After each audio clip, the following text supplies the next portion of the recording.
हम देख रहे हैं खिलाड़ी नंबर 1 और अब बात करेंगे एनएचपीसी की। स्टॉक आपकी स्क्रीन पे लेकर आते हैं। एनएचपीसी हाल ही में इनफैक्ट खबरों में इसीलिए था क्योंकि जो पिछले हफ्ते ही एक भारी लैंडस्लाइड के चलते कंपनी के तीस्ता पावर प्लांट स्टेशन को उसका एक हिस्सा काफी प्रभावित हुआ। आपको याद होगा अक्टूबर 2023 से इस प्लांट में मरम्मत चल रही थी। पिछले साल यहाँ पर एक ग्लेशियल फ्लो का इम्पैक्ट आता हुआ दिखाई दिया था। अब ये दूसरा ऐसा हादसा हुआ है।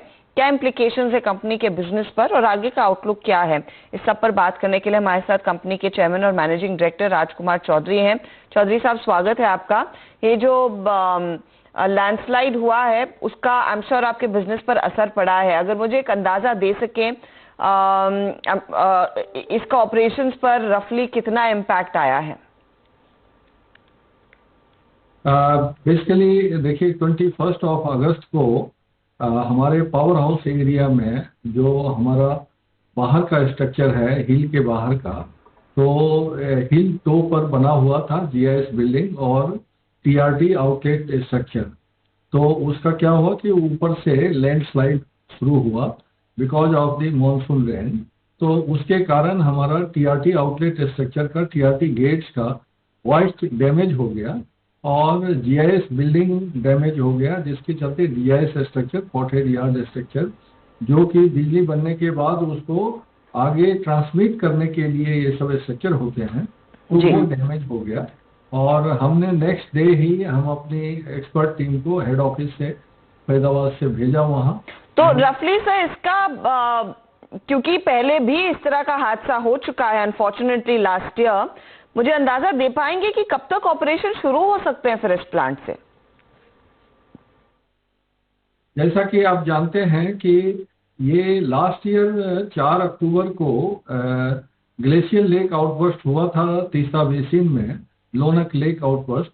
तो उसके चलते ये पावर प्लांट और भी कई प्रोजेक्ट और पावर प्लांट इफेक्ट हुए थे, इम्पैक्ट हुए थे। तो उसमें ये हमारा पावर प्लांट तब से इसका जनरेशन शटडाउन में है, ये बंद था जनरेशन, और हम रेस्टोरेशन वर्क कर रहे थे। तो अब जो उसका रेस्टोरेशन के बाद हमारा प्लान था मार्च 25 में, फरवरी 25 में हम इसको चालू करने का था, मार्च अप्रैल में।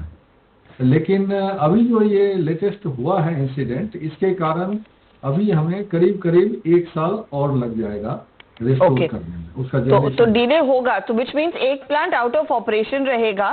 तो FY25 में आप रफली क्या टारगेट लेकर चल रहे हैं सर ओवरऑल पावर जनरेशन के लिए? देखिए, जनरेशन हमारा जो लास्ट ईयर था 21,700 मिलियन यूनिट करीब था। तो करीब करीब हम इस साल भी वही जनरेशन हम अचीव करने, और मे बी इंक्रीमेंटल कुछ इंक्रीज हो सकता है, बिकॉज हम 800 मेगावाट की पार्वती 2 हम कमीशन करने जा रहे हैं। दिसंबर एंड में हम प्लान किए हैं, तो उससे हमारा कुछ 2 to 3 मंथ्स हमारा उसका जनरेशन आ जाएगा।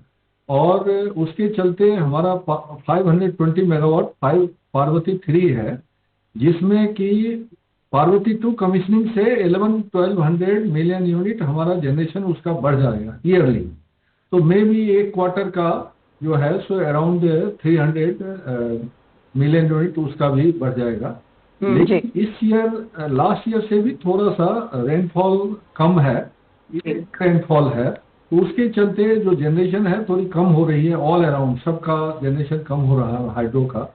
तो मे बी ये जो हमारा इंक्रीमेंटल इंक्रीज होगा कमीशनिंग से, तो ऑलमोस्ट हम लास्ट ईयर के जनरेशन को मैच करेंगे या थोड़ा पॉजिटिव साइड में रहेंगे।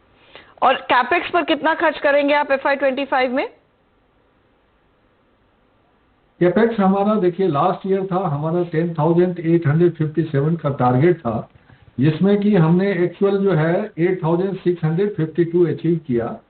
और इस साल का कैपेक्स हमारा 11,762 करोड़ है, 11,762 करोड़। तो we are on the target, rather उससे हम थोड़ा जुलाई एंड तक हमने 3,214 करोड़ अचीव कर लिया कैपेक्स।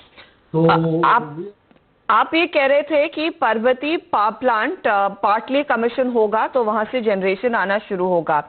या आपके बॉटम लाइन के लिए क्या ऐड करने वाला है इस साल, और साथ ही अगर एक कॉन्टेक्स्ट दे सके कि अगले 3 सालों में आप क्या रफली अचीव करेंगे? ये देखिए, जैसे अभी हमने आपसे कहा कि जो हम इस साल कमीशनिंग जो पार्वती 2 और उसका इम्पैक्ट पार्वती 3 पर, और सुवांशी लोअर का भी हम 3 यूनिट कमीशन करेंगे, बट वो मार्च एंड में करेंगे, मतलब मार्च 25 एंड में करेंगे।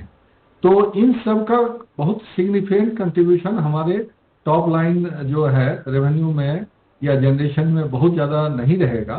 तो व्हाट वी एक्सपेक्ट कि जो हमारा इस साल का टॉप लाइन रहा है ऑलमोस्ट, और बॉटम लाइन रहा है, हम करीब करीब उसी को अचीव कर पाएंगे इस फाइनेंशियल ईयर में। करीब करीब हमारा जो इंस्टॉल कैपेसिटी आप जानती हैं कि 7144 मेगावाट है अभी, और ये डबल हो जाएगा FY28 तक, डबल हो जाएगा। और हमारी जो बॉटम लाइन है, जो प्रॉफिट आफ्टर टैक्स है 3700-3800 करोड़ है, वो भी करीब करीब डबल हो जाएगी। तो 7000 प्लस करोड़ हमारी प्रॉफिट आफ्टर टैक्स जो है हो जाएगी। FY28 में 7000 करोड़ के प्रॉफिट आफ्टर टैक्स को टारगेट करें। बहुत बहुत शुक्रिया साहब हमारे लिए समय निकालने के लिए, and good luck for FY25। हाँ, स्टॉक आज शांत है, लेकिन जैसे उन्होंने मेंशन किया, जो तीस्ता नदी पर में बाढ़ आई थी उसके बाद लैंडस्लाइड हुआ है, उसका इम्पैक्ट आया है कंपनी के ऑपरेशंस पर। लेंगे एक ब्रेक के बाद एक अपडेट खिलाड़ी नंबर 1 का।